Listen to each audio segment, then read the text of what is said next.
These 5 common fretting hand mistakes really ruin your sound, and if you're making at least one of them, chances are that you sound much worse than you could. Here's what I mean. This is how you sound when making these mistakes.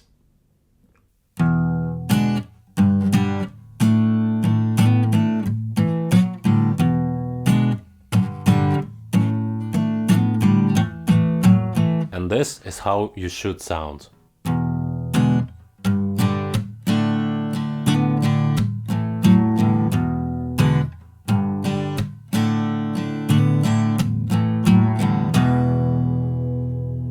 Hey everyone, this is Andrew and welcome to the First Fret Lessons. Our goal is to help you become a guitarist people want to listen to. After my recent video about strumming mistakes went viral, a lot of people asked about, well, fretting hand mistakes, and that's what I'm going to talk about today. After watching this video, your chords will sound much better and cleaner.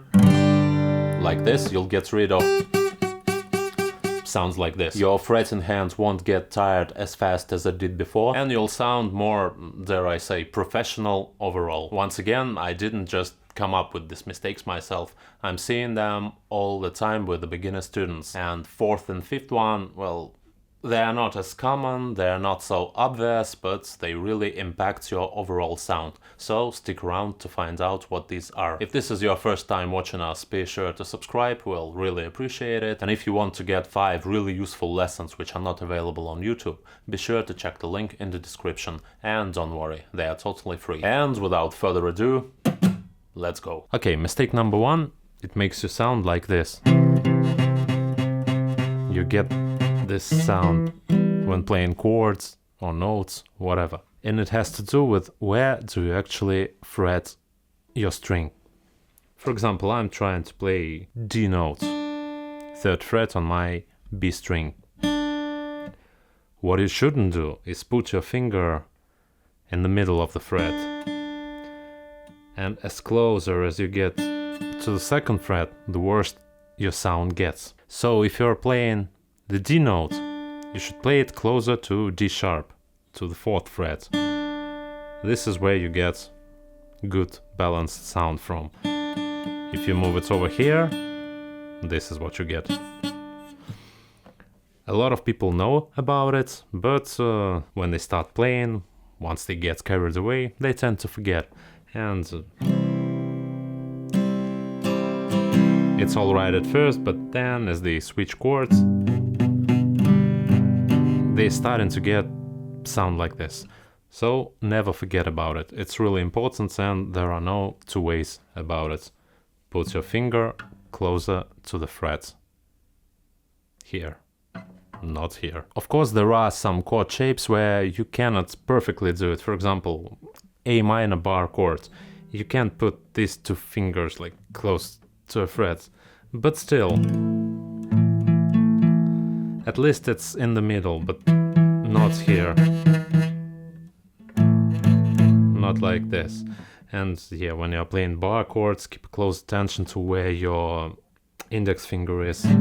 Bar chords are tricky enough as they are, and if you're doing something like this, it's even harder. So yeah, once again, closer to the next fret. Here's your bar chord. Okay, let's move on to mistake number 2. Let me go back to C chord once again. And this is how it sounds if I'm making the mistake I'm talking about. Half of my notes get muted, while they should be nice and open. What's the problem? The problem is with your elbow. Some students tend to lift it up like this, and once they do, their left hand gets all messed up. It goes like this, and they accidentally mute, for example, G string and high E string here. So only half of your notes actually sound, and you don't even have to like lift your elbow really high up for your chord to mess up. Just a little bit is enough. Like, this is how you should play. When you lift it just a little bit, this is the result. So yeah, watch your elbow. And another common mistake with the elbow, well, it doesn't really affect your sound, but it affects your comfort. Some students tend to press their elbow really hard against their body, their rib cage, like this. Well, I get where this is coming from. When you are not used to playing guitar, I guess you are worrying too much, you are looking for some safe place, for some anchor point, you feel like you got more control that way, but it doesn't really help you. I mean, if you're playing some simple chords in this position, it's okay, but if you're trying to move up your fretboard or play solo, your left hand gets really stiff, it's pretty uncomfortable, and my left shoulder gets tired. I've been doing this for 20-30 seconds now and it's kind of sore already, so no need to do that. Just relax your arm, then just lift it up, grab your neck, and this is it. Don't do anything like this. And I wanted to point out one more thing. It's not as common, but I've seen it a couple of times here and there. Once again, student is trying to play the chord, but half of the strings are muted. But this time my elbow is all right. So what's the problem? The problem is with this part, with the bottom of your palm. Don't bring it too high up. Once again, when you do, your fingers get all messed up. It's like they fall down and mute strings below them. So elbow can affect this, and this part, don't bring it here. It should be lower. Okay, let's move on to mistake number 3. Don't fret your notes like this, with your fingers flat. Here's why this is bad. Of course, it's obvious when you are playing chords. For example, I'm playing G chord like this, and once again, half of my strings get muted. But when I'm playing some solo stuff, like this, it's much better to use tips of your fingers. And here's why. Our tips, well, are hard. It's basically just skin and bones here. And you get a sharp, articulated sound that way. Especially when you're doing hammer-ons and pull-offs. And if you're doing it like this part, well, it's meatier. And sound is a bit softer. I really hope my microphone picks it up, but it's not as good as playing with the tips of my fingers. Of course, there is some room for experimenting, but try it and you'll see the result. And another downside of playing with your fingers flat is, for example, I'm trying to play something like this, hammer on from A to B on G string. If I'm doing it like this, I can accidentally touch the adjacent strings, like B or D. And here I get the note which I did not intend to play. Of course, you can mute the string with your right hand. But here's the problem. For example, I want this note to keep ringing, but if I'm playing like this, I just mute it.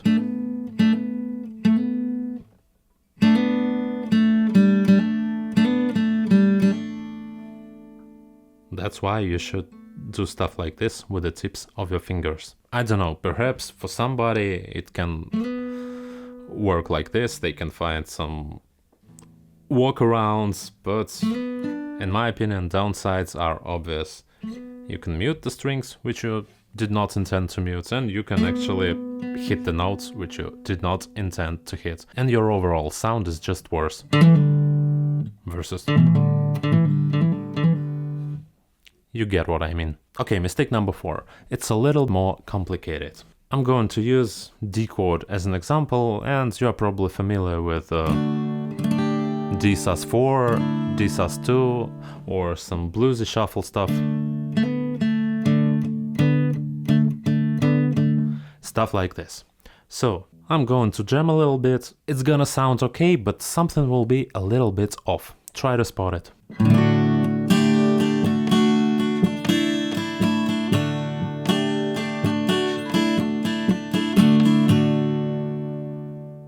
Here's what it is. It has to do with the synchronization between our left and right hand. There are two common problems. For example, we are playing D, and we want to go into D sus4.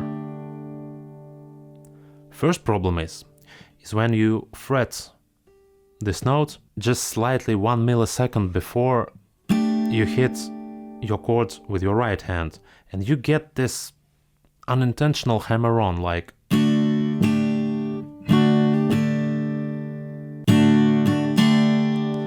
you get this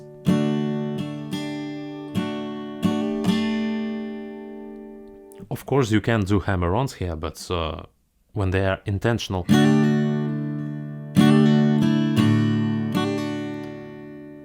like you can properly hear it, it's articulated, but when it's something like this tiny little thing here, it doesn't sound too good. It's not professional, if you know what I mean. So you should always have a good understanding of when are you actually going to use this D sus4 chord, and not just you know, your right hand is doing one thing and you're just doing something here for the sake of, I don't know, being cool. A lot of people, when they find out about these sus chords, they get excited. Wow, it's so simple, I can do this, I can sound more interesting. But yeah, when they forget about this connection between left and right hand, this is what they get. They're playing something over here, it just doesn't sound too good. And another problem is, well, the exact opposite. It's when you fret this note after you hit your string, and here's what happens. Your note gets stuck in this position when it's not pressed hard enough, but it's not completely muted, and you get this sound, not pleasant at all. And this is the most common problem, you know. If hammer-ons are, well, they're not okay, but I can live with them. But this stuff, it just sounds bad. You gotta hear it in your head, like, and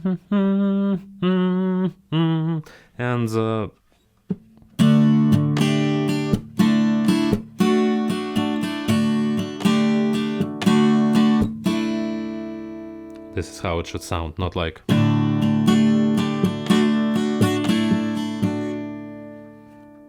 How can you practice this stuff?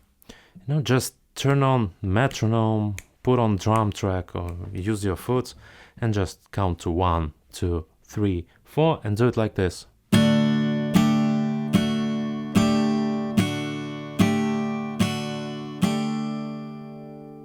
So you don't get any extra sounds. You don't get something like this, or you should have clean, perfect chords. Once you're okay with 4s, try 8s, like.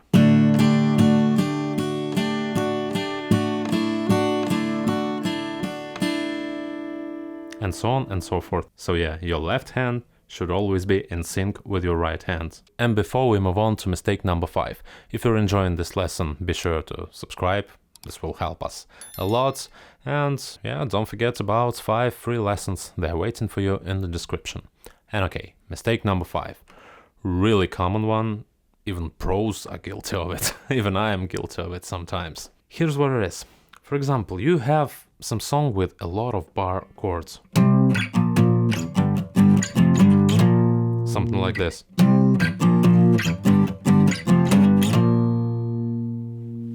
Well, here's what happens a lot of times. Of course, every guitarist is different. What works for one doesn't work for the other.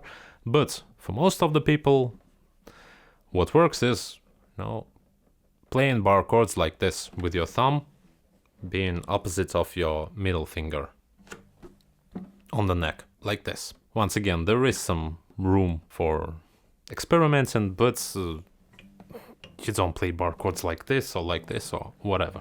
Well, unless you are playing it in this shape, but it's a completely different story.